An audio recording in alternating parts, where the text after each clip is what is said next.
မင်္ဂလာပါဒီနေ့တော့ exam မှာ data entry လုပ်တဲ့အခါမှာ form နဲ့လုပ်ပြပြီးသွားမှာဖြစ်ပါတယ် data entry ဆိုတာကကျမတို့ရဲ့ ကုန်ပစ္စည်းစာရင်းတွေကို exam မှာစာရင်းသွင်းတာကို data entry လို့ခေါ်ပါတယ်เนาะကုန်ပစ္စည်းစာရင်းတွေအယောင်းစာရင်းတွေ order မှာတဲ့စာရင်းတွေပေါ့เนาะအဲ့လိုစာရင်းတွေသွင်းတဲ့အခါမှာကျမတို့က form လေးနဲ့လုပ်မယ်ဆိုရင်ပို့ပြီးတော့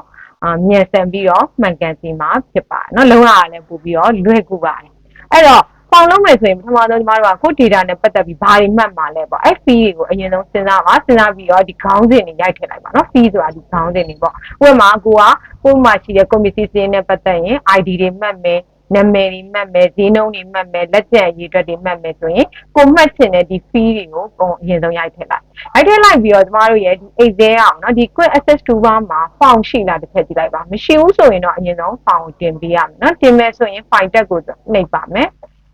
options ကိုသွားပါမယ်။ဒါဆိုရင် exam option box ကျလာတဲ့အခါမှာဘယ်ဘက်အထက်ကနေပြီးတော့ဒီ quick access toolbar ကိုနှိပ်ပါမယ်။ quick access toolbar ကိုပေါ်လာတဲ့အခါမှာသူကဒီမှာပေါ့နော်ဒီမှာရှာရင်အတွေ့မှာဆိုလို့ဒီ popular commands မဖြစ်ရဘူးဒီနေရာမှာဖွင့်လိုက်ပြီးတော့ခါကြတော့ commands not in the ribbon ပေါ့နော် ribbon မှာမရှိတဲ့ commands တွေကိုရွေးလိုက်ပါ။အဲဒါပြီးတော့ကျမတို့ဒီအောက်မှာ form ပေါ့နော် form ဆိုတော့ F နဲ့စတော့အောက်နားမှာအရင်ကြီးတော့မရောက်ဘူး။ F နဲ့စတဲ့နေရာကိုသွားရှာလိုက်ရင်တွေ့ပါလိမ့်မယ်။အဲ့တော့ C ထိရောက်ပြီ။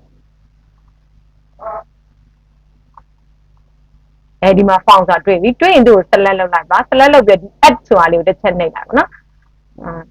select လုပ်ပြီးတော့ဒီ add ဆိုတာလေးကိုတစ်ချက်နှိပ်လိုက်ဒါဆိုရင်ဒီပေါ်မှာရောက်လာပါလိမ့်မယ်နော် quick access toolbar မှာရောက်လာမယ်ရောက်လာပြီဆိုရင် okay ကိုနှိပ်လိုက်ပါဒါဆိုရင်ကျမတို့ရဲ့ဒီမှာလည်းဗာရောက်လာလဲဆိုရင် quick access toolbar မှာ form လေးရောက်လာပါပြီဟုတ်ပြီ form လေးရောက်လာပြီးတော့ကျမတို့ data entry ကို form နဲ့သွင်းမယ်ဆိုရင်ပထမဆုံးဒီရိုက်ထည့်မယ့်နေရာမှာပေါ့နော်ကလေးတစ်ချက်နှိပ်လိုက်ပြီးရင် table ပြောင်းရပါမယ် table ပြောင်းမယ်ဆိုရင် insert tab ကိုသွားမယ် table ကိုနှိပ်မယ်ဒါဆိုရင် create table box ကျလာရင်ကျမတို့ကပထမဆုံးအနေနဲ့ my table header เนาะကိုယ့်ရဲ့ table မှာခေါင်းစဉ်တွေပါမှာလားဆိုတာကိုရွေးပြလိုက်ပါเนาะခေါင်းစဉ်တွေပါမှာဖြစ်တဲ့အတွက် match ပြလိုက်ပါပြီးရင်ဒီ range ကိုသတ်မှတ်ပြရပါမယ်ကိုယ့်ရဲ့ table ကဘယ်ကနေဖြစ်လဲဆိုရင်ကျမတို့ကဒီမှာကာစာချမယ်ကာစာချပြီးတော့ဒီ table ကဥမာကိုကဒီ row number 20ထိပဲ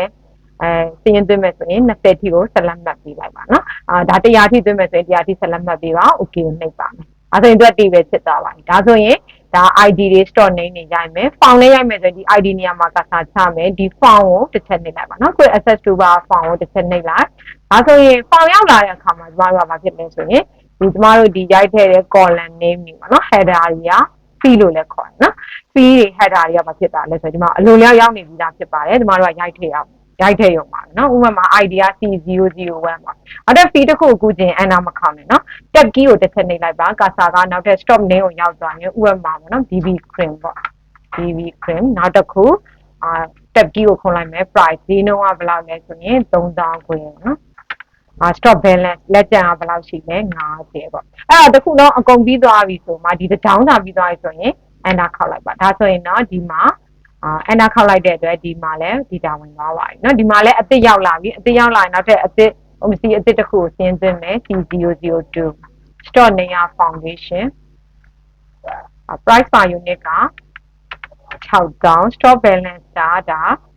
35เนาะအဲ့ဒါဆိုရင်ကျမတို့ enter ခောက်လိုက်မယ်ဒါဆိုရင်ဘာဖြစ်သွားပြီလဲဆိုရင်ရောက်သွားပါပြီဟုတ်ပြီကိုကနှစ်ခုပဲရင်သွင်းအောင်မယ်ဆိုပိတ်လိုက်လို့လည်းရပါတယ်နောက်ကြမှာထပ်ပြီးတော့သွင်းခြင်းလည်းရတယ်အဲ့တော့သွင်းမဲ့နေရာမှာကလေးလေးတစ်ချက်နဲ့ form ကိုဖွင့်လိုက်ဒါဆိုရင်တော့အဟောင်းနေပြပြီးလိမ့်မယ်เนาะအဲ့တော့ကျမတို့ကအစ်စ်လိုချင် new ကိုနှိပ်လိုက်ပါဒါဆိုရင်ဘာဖြစ်လာမလဲအစ်စ်ရောက်လာပါမယ်အစ်စ်ရောက်လာရင်ရိုက်မယ် C003 ပေါ့เนาะ store name ကပါလဲဆိုရင်ဒါက sunscreen ပေါ့ပြီးရင်ဈေးနှုန်းက3200 store balance ကဒါ20ပေါ့เนาะဒါဆိုရင်ဘာဖြစ်လဲဆိုရင်ဒီ form ဒီလိုမျိုးလေးတွေသွင်းရတဲ့အတွက်ဘာဖြစ်လဲဆိုရင်ပို့ပြီးတော့အဆင်ပြေကြအောင်เนาะလွယ်ကူလဲမှန်လဲမှန်ပါတယ်